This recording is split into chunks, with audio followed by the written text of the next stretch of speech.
Hey guys, part 2 of Journey to 70 mile an hour with my Sea-Doo Sportster. And today I'm going to be removing the valve springs and retainers and the valves out of this and start getting them ready to go into the new head. I'm going to have to lap the valves over on the new head and go ahead and install those. So I'll show you guys how to do that with the Reva tool while the head is off and on the bench. It's pretty easy to do. And then I'm going to remove the oil restrictor from the block, show you guys how to do that. And then I want to install the head back onto the boat, go ahead and put the exhaust manifold back on and kind of get this thing ready to go for once my rocker bolts get in. I got my shipment in today with my head gasket, all the other little seals and things that I need for some screws that I'd taken out, but the rocker bolts, the wrong part got sent out. So no big deal. Reva got me squared away, they saw it, they figured out what happened, and they'll be here on Saturday. It's Thursday night right now, so I should have everything put back together Saturday afternoon, maybe Saturday night, just depending on what I've got going on. And probably on Sunday I'll take the boat out, do some initial hits with the tune that I currently have in here just to get some data on it. And then once I make sure I get a good data set and start actually doing the data logging on it and tuning process, I'll show you guys how that's done and bring out another video for that. So enough jibber jabber for me, let's get right into it. So you can see here that I've got the tool bolted down already. These just use M5 Allen head screws that hold it down. They got a little rubber washer onto it to make sure that we're not marring up. All of this is made out of aluminum. So the way you want to put this in is if the camshaft is going in here, this is our coolant fitting over here.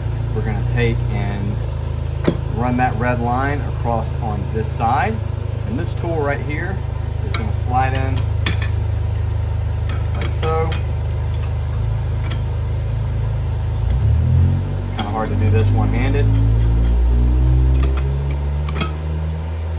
And then once that's on there, you'll see we'll just tighten this down onto the valve.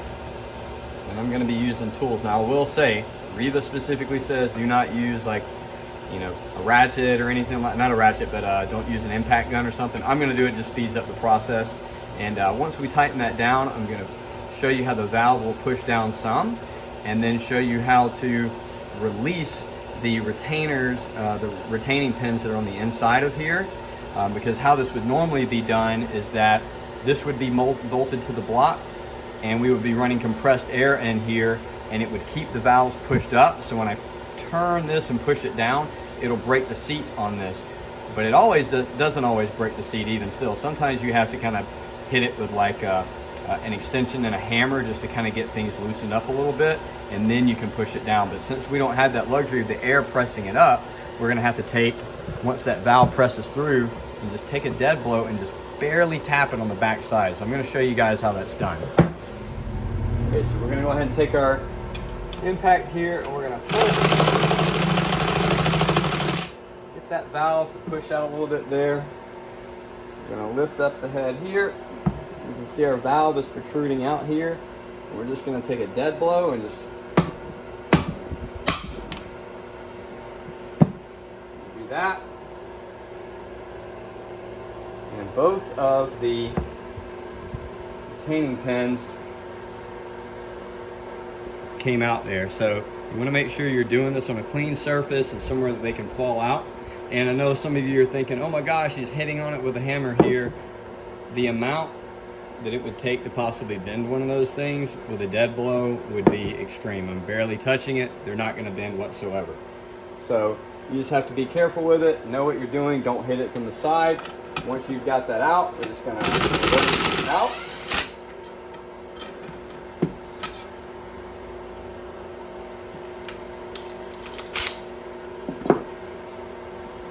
We're going to lift the springs and our retainer out. Now, one thing that I will say is that if you're going to be using a tool, an impact or something like that, or a drill to speed this up, you want to make sure that you don't go out too fast with this, because what will happen is it's going to bottom out, and you can see there's a little clip in here that will end up bowing. It can fall out, and then this piece can fall off of here. So we want to try to keep that intact and not go too far out with it. So I'm just going to keep moving around and repeating the process. I'm going to do a couple of them and just kind of speed through to show you guys how I'm doing it still.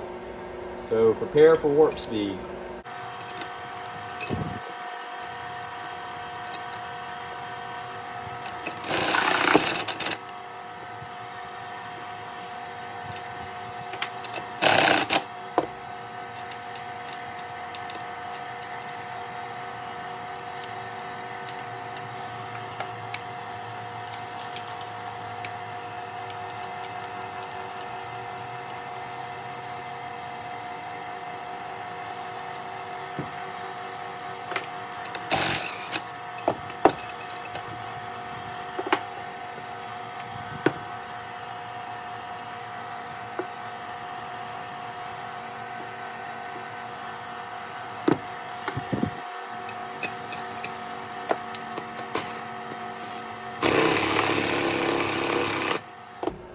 show you guys. Sometimes they don't get stuck like those last two, and now I can just take and put a magnet in there and pull those off. And that's really what you want to see. The only reason I showed you the hammer is because I knew that one was stuck. It didn't go down. And that's really the best way to do it. So if you get it to do that, you're in good shape. Okay, as you guys see, it's a pretty simple process to do. I'm just going to move the tool over, go do the rest of them, and I'll come back and show you guys once we start lapping on the new head. Okay, so now we're going to get on to lapping the valves. We're going to need a little bit of engine oil. We use some little suction cup things here. These aren't really going to stick to these valves because after they've been getting heat cycled and stuff like that, they're not really going to stick to those. So we're going to use a metal grinding compound here. And looking at these, pretty much all of them, I'm going to just use fine coarse, but I think these two exhaust valves right here, I'm going to have to go with a coarse and then go with a fine after that. So let's take this out.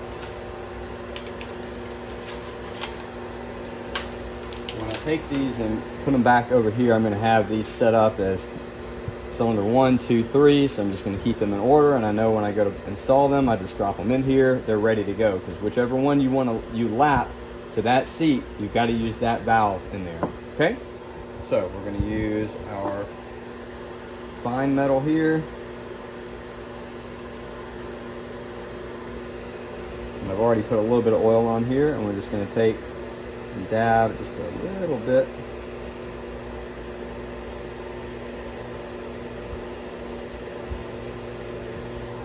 In there. Take our valve.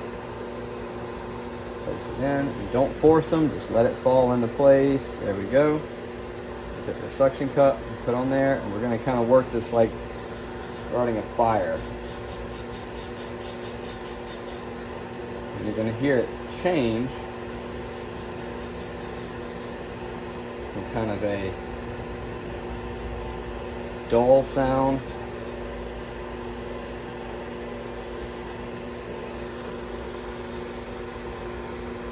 the sound's going to get a little lighter as you go.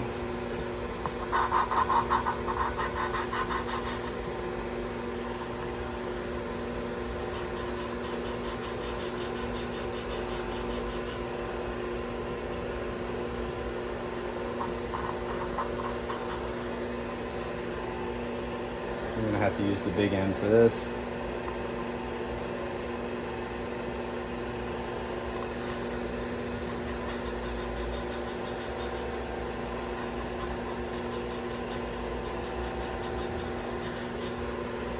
Now, these normally work a lot better with like a brand new valve. When they're used valves, it really just doesn't want to stick very well.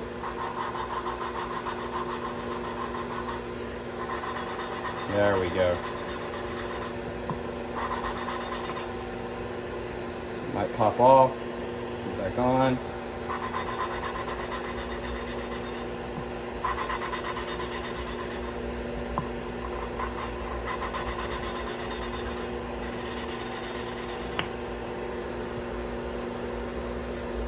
Pull that one out and check it.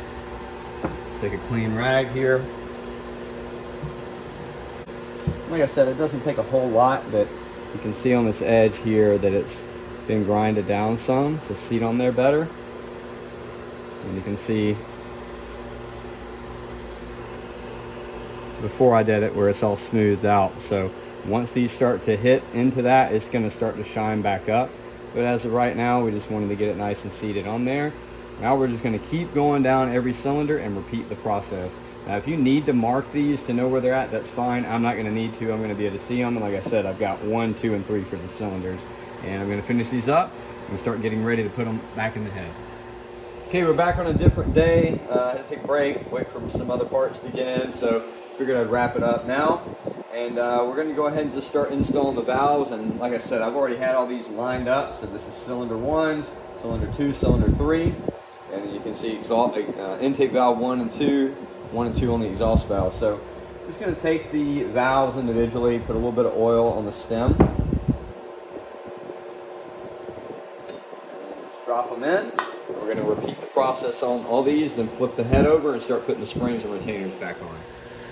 Went ahead and put in all the valve springs and the retainers in place here. We've got our tool mounted back up. I'm going to start ratcheting this down, and I'm going to show you guys how to do this. Now, I've got a old flathead screwdriver that's magnetic on the tip. It's pretty torn up, but what I'm going to be using this for is to take the valve guides and put them in place in here. Now, if you don't have something that's magnetic, what you can also use is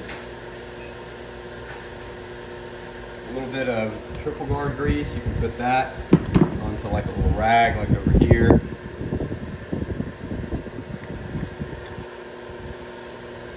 You just dab a little bit onto your screwdriver like that. You grab the retaining clip just like that and drop it in place. So go ahead and tighten this down.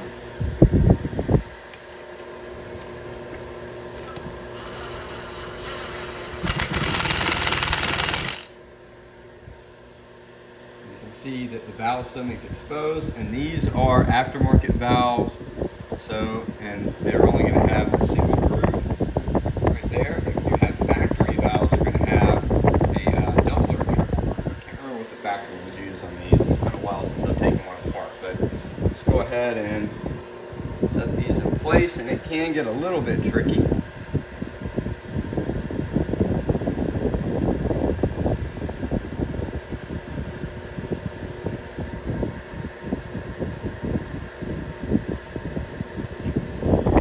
Drops down into the valve. Move that over. Same thing with the other side. Now, if you can't access it from one side or the other, you just spin the other one around. The other retaining clip inside of there.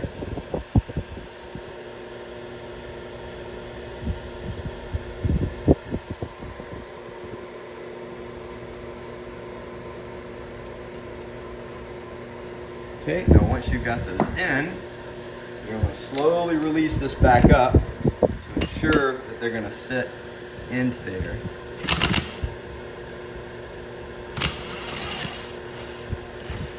And once you've released it all the way, you're going to want to go back and make sure that everything is nice and level in here. And we have got seated valve stems in there. So, same process for all 12 of the valves. I'm just going to run through that real quick. So the valves have all been put back in, valve springs and retainers are in place, and now I'm just going to go over to the engine and we're going to go ahead and start pulling out the oil restrictor. Okay guys, so the slide hammer method was not working, so I did something that you guys are going to probably kind of squirm at, but it makes a lot of sense to do this. So whenever you've got something kind of stuck like that, thin walled, it's almost like when you're extracting a screw and or a bolt. You want to get it like the wall thin enough to be able to pull it out and get like a drill bit on it or something to be able to grip and kind of pull it out, kind of that same thing. So what I did is I ended up getting a, what is this one, a 13/32 drill bit, and just put it in here and just barely start tightening on it until it grabs, and then you can see it starting to spin, and then I just pull out. And it pulls that whole ring out. Now, if you're worried about metal shavings or anything like that, it's barely gripping into it and it's going to just pull straight out. You're not drilling through it to try to make the hole bigger. You're just trying to drill to get it to bite, and once that drill bit bites, then you can just start to kind of pull it out. So you can see that sleeve came out. Using the other method just did not work at all. So got this out, and we're going to move on to we're going to pull all these studs out and just make sure that the surface of the block is nice and clean. So if there's any old gasket material left over, I'm going to use a carbide scraper to clean that off. Make sure this is nice and clean, and then we'll start getting ready to put the head back on it. So the block has the head studs back in it. The surface of the block is clean, got everything scraped off of it. So before I put the head on, I'm going to go ahead and put the exhaust manifold on. Just the way how this sits so far down into that the boat engine compartment, it just makes it easier to do it here. It does make it heavier to put it back on, but I'm just going to do it here. So the torque sequence is 1, 2, 3, 4, 5, 6, 7, 8, 9, 10, 11, 12. And those are all going to be 80 pound-inch plus or minus 9 pound-inch. For me, I just do 85. So also it says to use blue Loctite on it. I do not use that. I've got a couple of tech buddies that have worked with Sea-Doos for years, and I've been doing this for years as well. Is I just put, you know, either some jet pump bearing grease or a little bit of triple guard grease on them, because these bolts are notorious for getting corrosion, especially the bottom six, getting corrosion on them and getting stuck in the head. So I promise you, they are not going to come out if you torque them right and just use a little bit of it.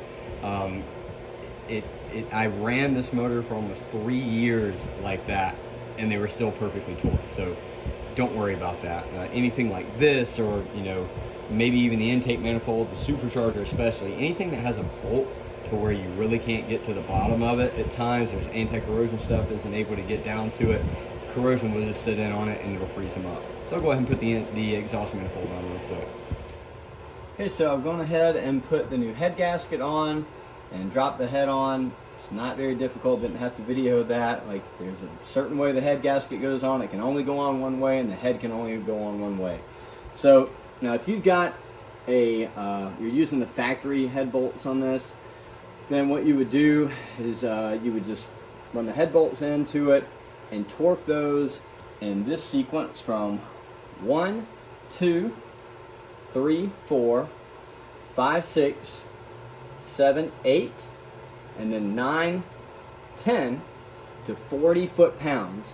Then you would go back and do the 1 through 8 sequence again and do 120 degree extra turn, because those are a torque to yield. However, I'm using the ARP head studs, and these are going to be torqued 3 different times, and I like to get them up to 100 foot-pounds. I'll start at 40, then go to 70, and then go to 100. So 30 foot-pound increments between each torque setting.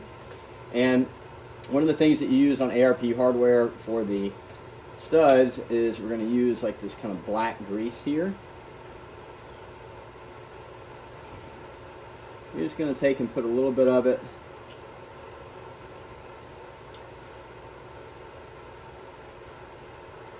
on the threads, on each one of them.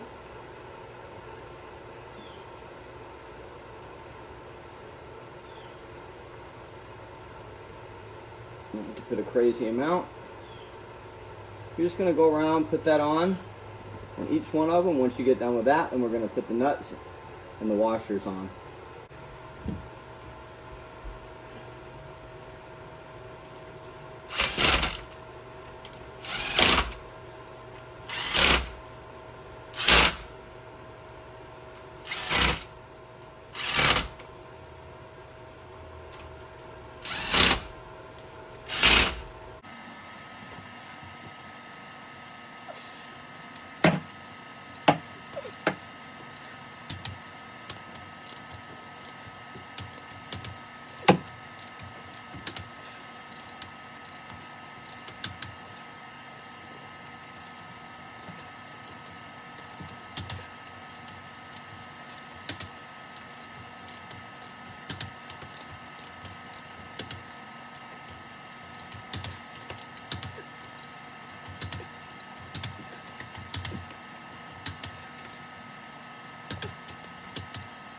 Go to 70.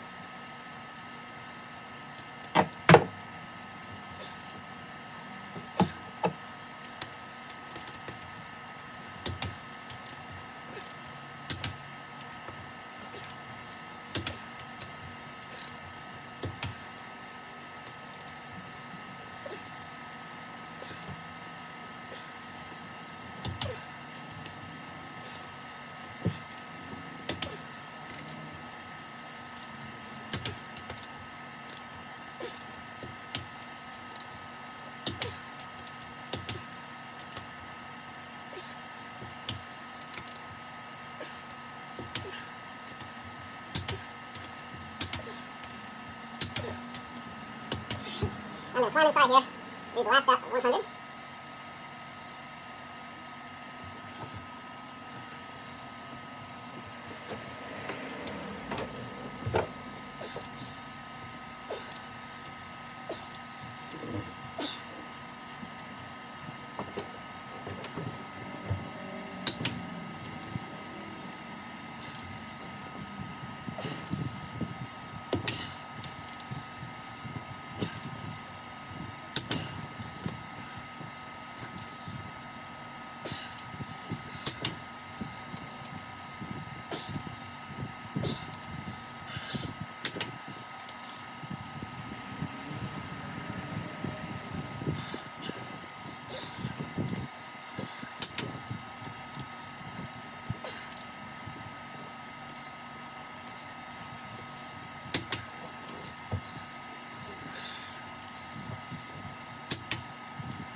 Okay, our head's torqued down properly in the correct sequence. I'll move back over to the other side of the engine. Now we've got to put back those E8 bolts that go 1 and 2 right here. And those are going to be torqued to 97 pound-inch with blue Loctite on them. I'm just going to use 100 pound-inch on it just to round it off. All right, so the camshaft is installed now and I've got the timing set. The only thing that I need to do is go ahead and put my 3 bolts onto here to hold the timing gear on and install the timing chain guide.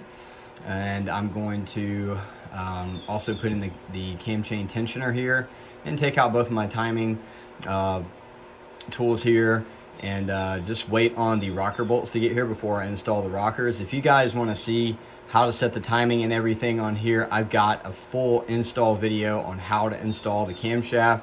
I'm just not going to worry about recording that here. I will show you though that these are the part numbers that you're going to need for the different plugs.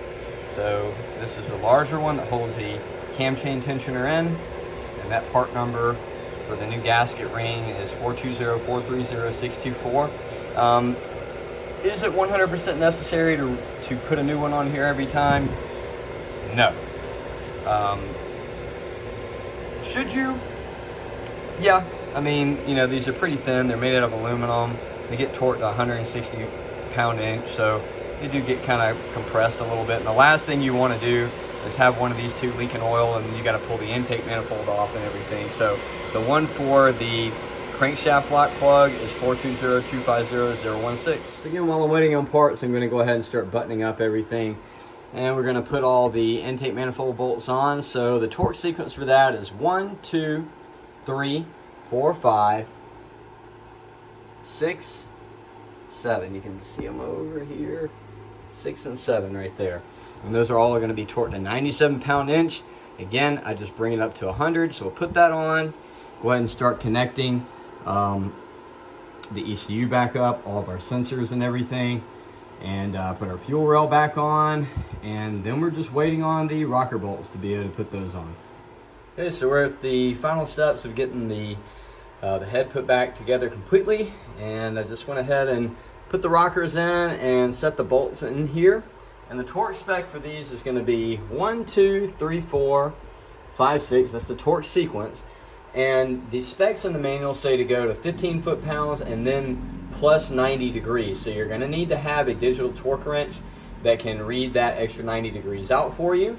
But the way I like to do it, rather than just doing 15 pounds on each one from the rip, we're going to do 7.5 on each and then go up to 15 after that, then do the 90. So first I'm just going to tighten them down.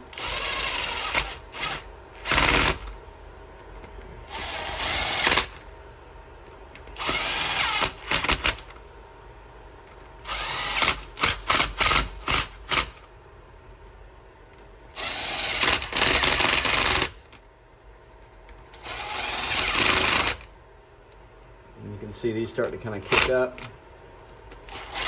That's why I said I don't like to torque them all the way to 15 right away, and I like to run them in like this with a little impact.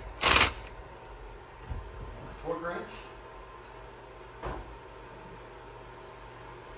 Now, if you guys have watched my camshaft install video showing you how to do this already, I'm just going to go through the sequence again. But then this is the part number for the new OEM rocker bolts. I use these. I don't use the ARP ones. Very rarely am I just swapping cams out, and I just like the OEM ones, the torque to yield. You can actually use these more than once. You can use them like one extra time, and I wouldn't go any further than that. But that's the part number right there.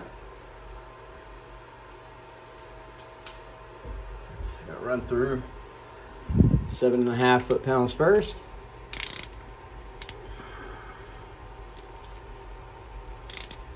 And I like to use a click style to get the initial torque.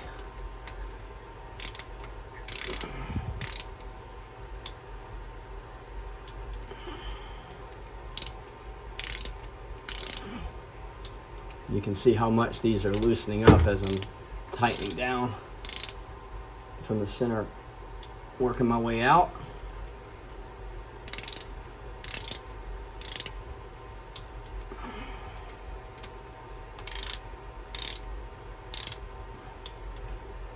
We'll go to 15.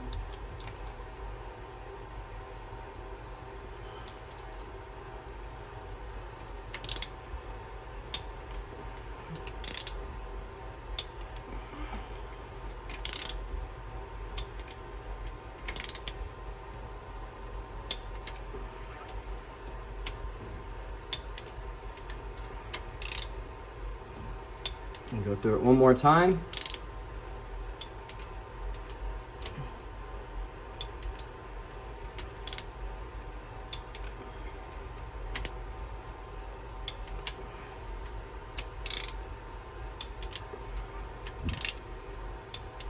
Okay, those are done. Now we're going to do our 90 degrees.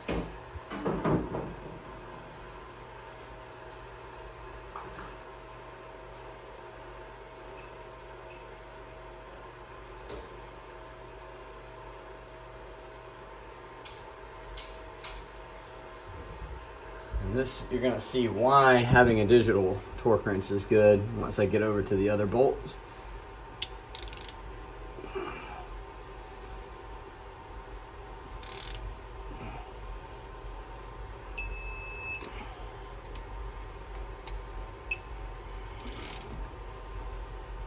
Let's see it read out, and then you can just ratchet it back up again and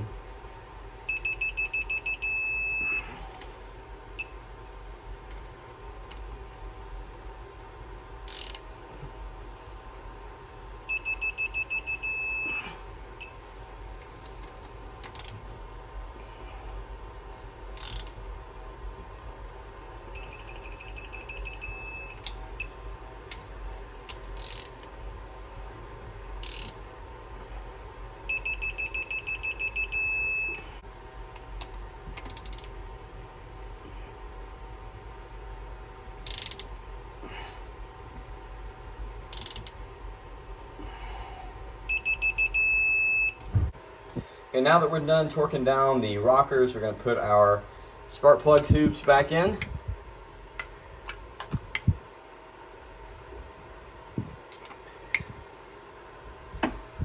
Place our valve cover back on. And just try to run these in by hand.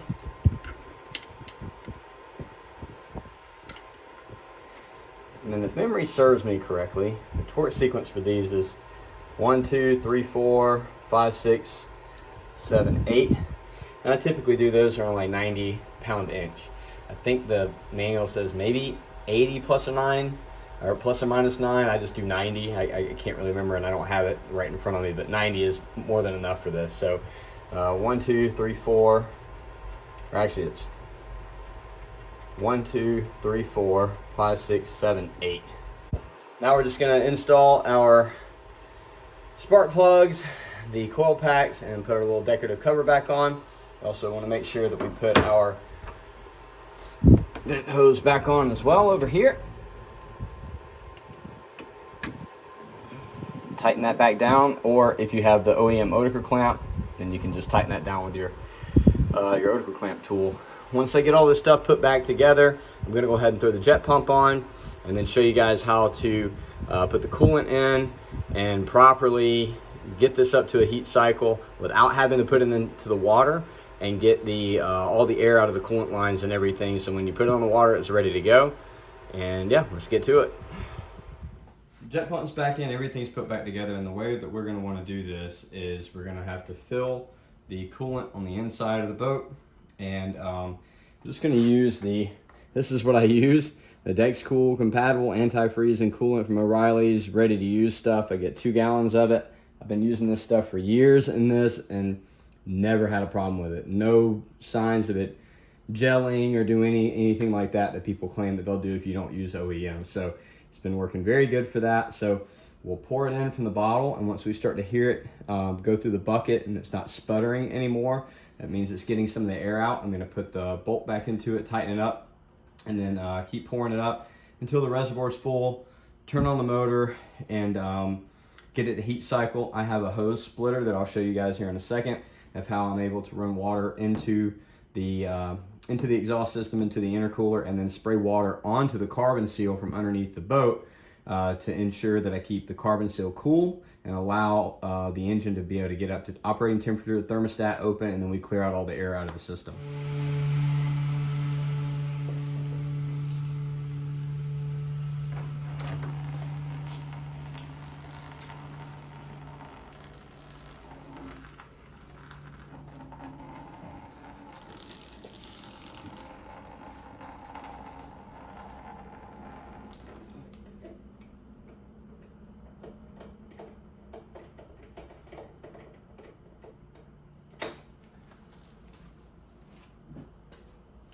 I'm just going to hand tighten this.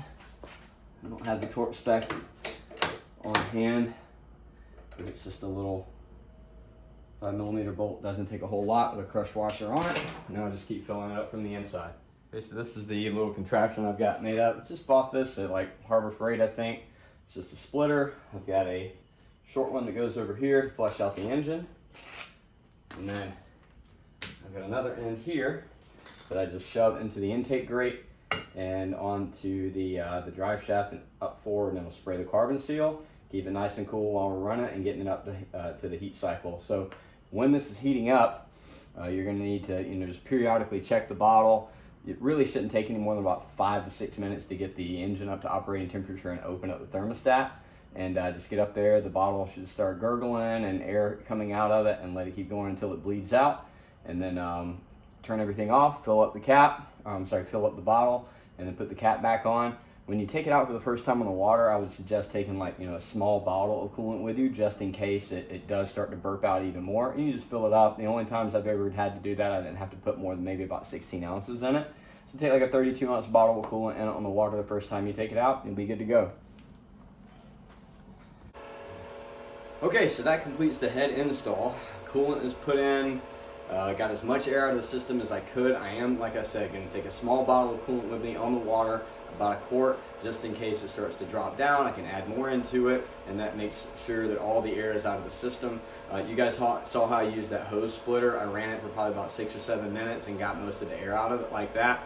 And you guys can do that at home too. If you ever want to run these things longer, to change the oil or something like that and get it up to operating temperature, use a hose splitter, run water up through the drive shaft into the carbon seal, and it will keep it cool. I've done this stuff for years now, and it's not going to be a problem. But everything sounds really healthy. At first, when I started it up, the throttle body, I could tell something was a little off. It was kind of idling weird and stuff, and I got a check engine light. So reset the throttle body, let it completely power down, turned it back on, fired right up. I mean, and it sounds amazing. Check the compression, it's 145 across the board on it. So the motor is very healthy. This motor was built 3 years ago, and I just put a used head on it, lapped the valves that were in the old one onto here. So I mean, it's running pretty healthy. So yeah, we'll see how it goes on the water. That's going to conclude part 2, which is just finishing the install of the head. Part 3 is going to be initial testing and some tuning and stuff like that with it, and initial numbers. And I got to install a GPS gauge as well. I do have a Garmin, but I want to put a GPS gauge. It's just a regular sweep needle that doesn't, it's not digital. I wanted to keep it pretty OEM looking on it. So I got to install that, put it on the water, do the tuning, walk you guys through that and the initial numbers on it. And then I'm going to have a part 4, which is going to be me taking the boat out on the water. It'll be Friday for me. Probably won't get the video edited and posted until a day or 2 later. It'll be the 20th of September. We'll be participating in just the fun run, the poker run, where these guys bring 43-foot MTI boats with twin 450Rs. I'm sure there'll be some 500Rs this year on some of these boats, and just huge statement boats and fountain boats. I mean, they're just amazing boats that they bring out. And they take them out to a local place here and park them all, and everybody gets to check them out. So me and my friends like to just kind of rip out there and go check them out, and it's a blast, man. And I've taken this thing out a couple of years, and the guys out there always get a kick at this thing and how quick it's been. So hopefully I'll have a little bit more for them this year, but that's it. And I hope you guys enjoyed it, and I'll see you on the next one.